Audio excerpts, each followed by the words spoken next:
Welcome back, everybody. This Week in America, website thisweekinamerica.us. Legacy is the story of mankind's sojourns through history. It describes one man's incredible journey through several lifetimes as far back as 1,000,000 years, his blunders, his triumphs, the many worlds and places where these experiences took place.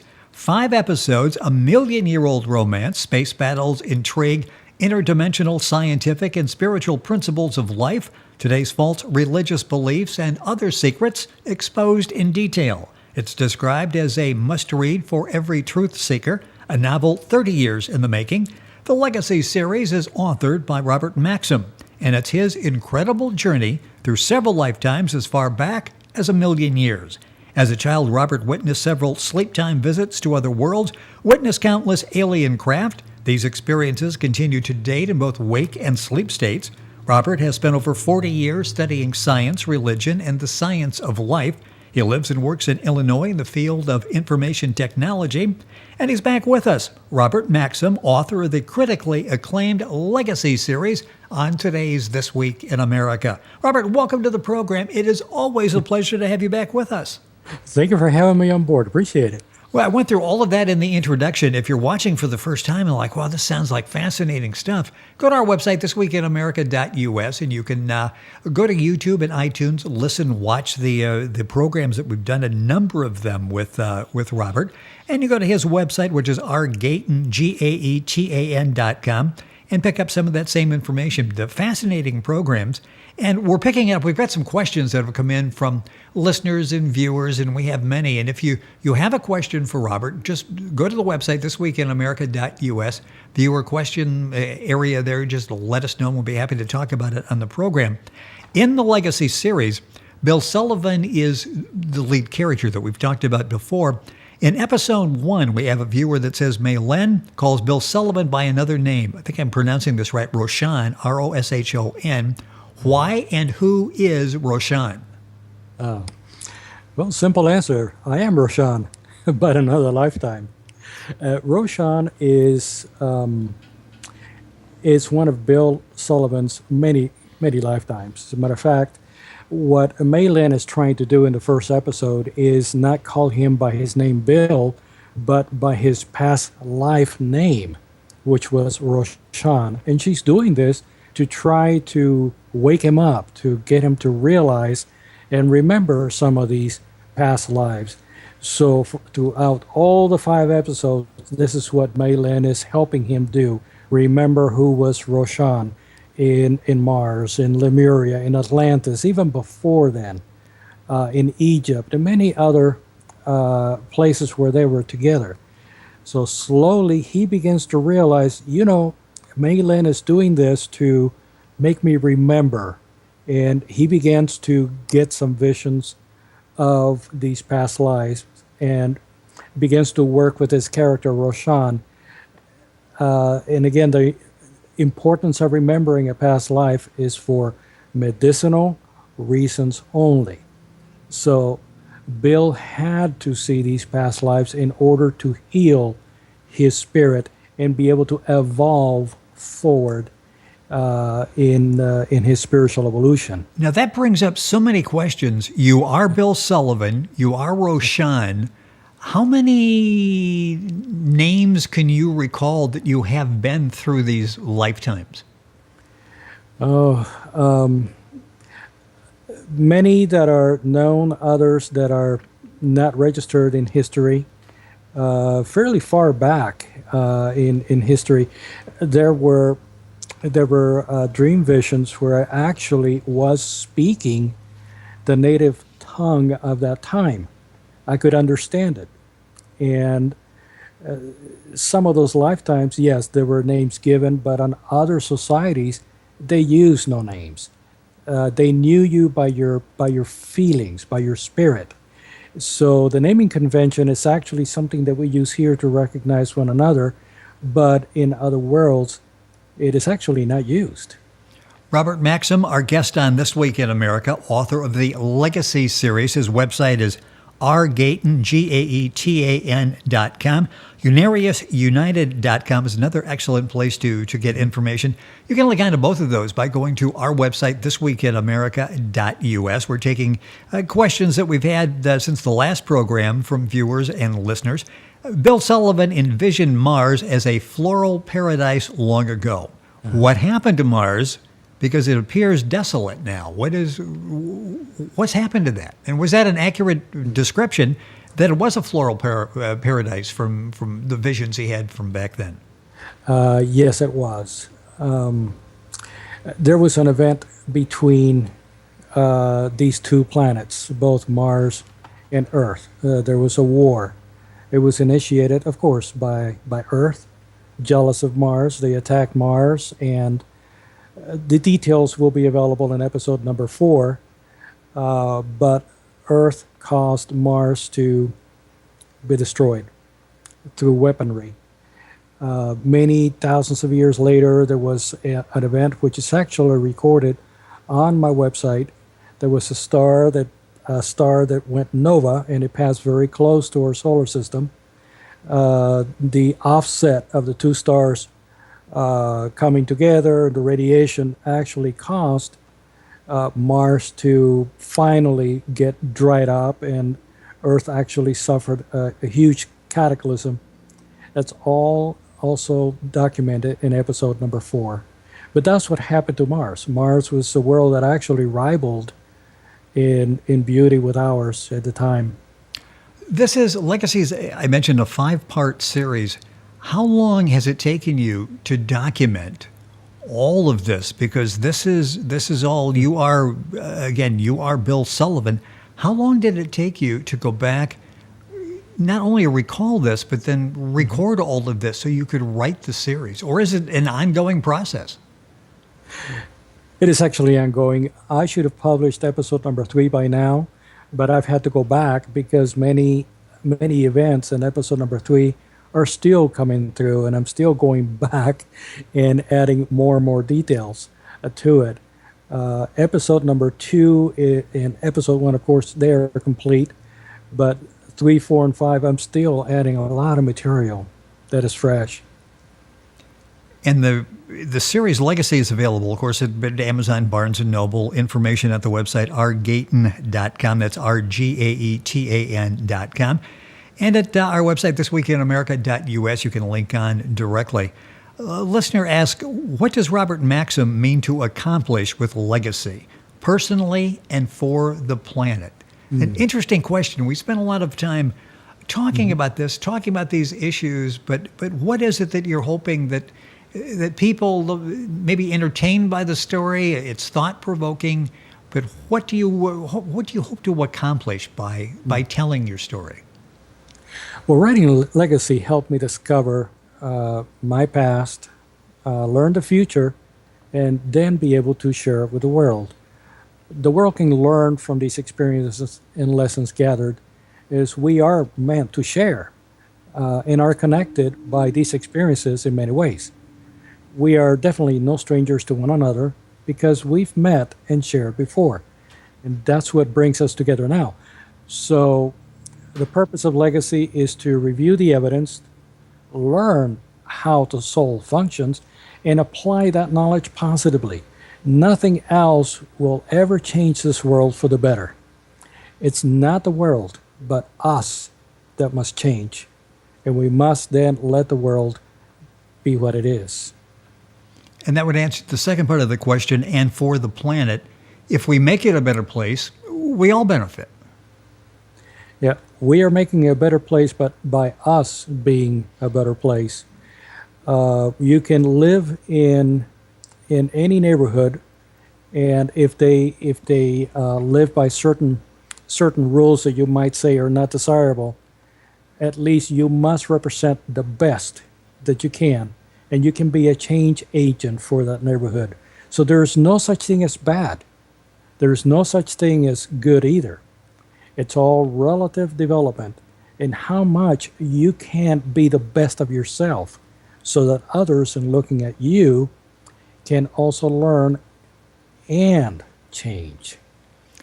Is this still a learning process for you? You mentioned others learning and change. Do you still go through learning and changing, making changes in your life with new information, with new revelations?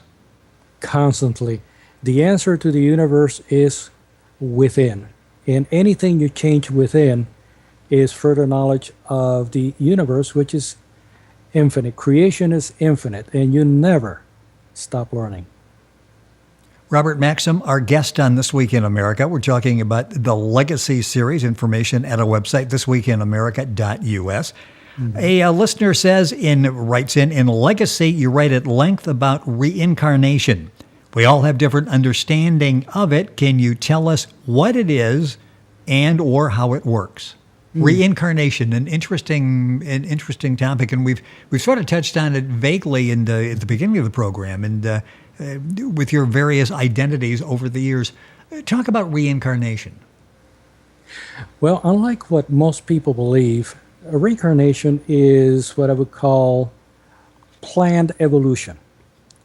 We don't come back as other creatures, as some believe, but we do so according to lessons that we need to learn and things that we need to mitigate in this dimension. There's no such thing as death. There's no such thing as life either. Experience is continuous evolving consciousness. It's a learning process experienced and shared by infinite intelligent expressions all over creation, whether these are energy, mineral, animal, vegetable, or spiritual forms. Imagine that life is like a sine wave. The experience goes to a higher plane, it drops to a lower plane. We learn up there, we practice down here what we've learned. As a matter of fact, the soul has an infinite number of consciousness between the lower and the upper echelons of the soul, each learning and evolving simultaneously, though we don't feel it.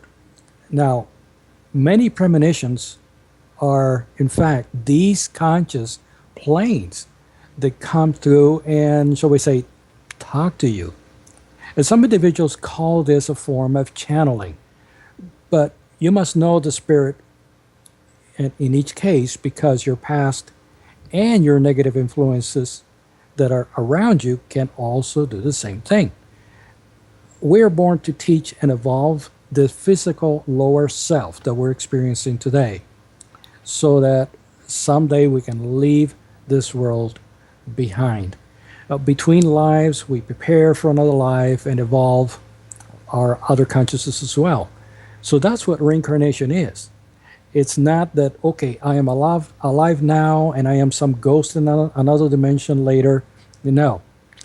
Consciousness never stops, never sleeps, never dies.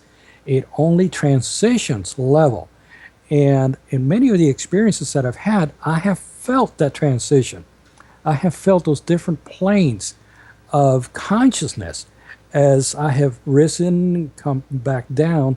They are noticeable. They're whole different interdimensional planes.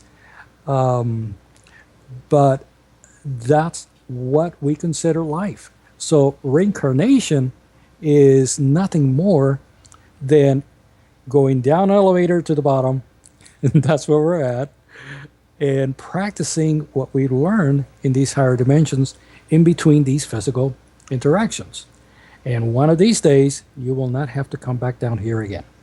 It's interesting. Robert Maxxim, our guest on the program, he's the author of the Legacy series. The book's available Amazon, Barnes & Noble. Information at our website, thisweekinamerica.us. And Robert's website, which is rgaetan, GAETAN.com. More information on what we're talking about at unariusunited.com. A follow-up question to that from another listener: what lessons have reincarnations taught you over time? I'll ask that, and then I've got a couple of questions too. How you've evolved and your relationship to the past lives. But first of all, what have you learned from reincarnation over the years? I think I can answer all of that. The Legacy book series takes the reader through the process of discovering what is the soul and who am I. What is life's environment and purpose? What is energy? Where it comes from? What is God? And also come to realize what the false sense of self-preservation is. So these are the things that the knowledge of reincarnation has taught me. But moreover, to realize that there is absolutely no worthy accomplishment to save or savor here in this life. All is to be given up because the only worthy thing we can do is to learn to attune our consciousness to more divine thoughts and expressions, the future, the higher realms, not to hold on to this world. Fear, anger, self, all are mental energies from this dimension. If you heed to them, you're stuck here. Life is a terminal condition, and there's no cure to it. We're here today, we're gone tomorrow. So the question is, why do we hoard? Why do we possess? Why do we dominate? It makes no sense, does it? I mean, the real aspect, the reincarnation is you must obtain wisdom, calm, selflessness. That's what will evolve your lower self upward. What happens here in this world must stay here. You can't take it with you. How is everyone needs to learn how to evolve the lower self, not strengthen it. Now, how has that worked for you? How much of Roshan is in Robert Maxxim? How much of Bill Sullivan is in Robert Maxxim? Are you sort of a composite of everybody you've been before? Yes, I am. Now, whatever you experienced in the past will never be destroyed. It will only be objectified and polarized, turned into a lesson. So I may have been the most evil person in creation, but in the end, that serves as a lesson. It becomes part of my own psychic anatomy, and it resides there as the person that I am. I am, as well as everyone else, an infinite being within infinity itself. And it's an infinity that is constantly growing at its many planes of expression. It's a macrocosm, it's a microcosm. There is no end to it. And that is all of what infinite intelligence is all about. So, am I Bill Solomon? Am I Roshan? I am many more. But many of these individuals have now learned lessons. They have progressed beyond what they are. And the person I used to be in those times is actually a different being now. So that what you're saying then is Robert Maxxim is actually a better version of Bill Sullivan. I'm working on it.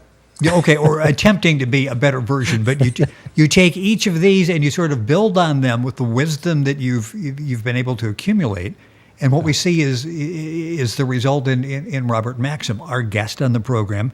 Time for one more question, and this is from a viewer. The writing of legacy, does it help you progress forward in future lives? And you, I would say, I think they're probably meaning you as Robert, and us who are people trying to understand how we fit in as well. How does that help us progress? Oh, absolutely. The reading of it also, so not just the writing. It's a book for all ages, and the proof of what is in the book is in the book, and also on my website.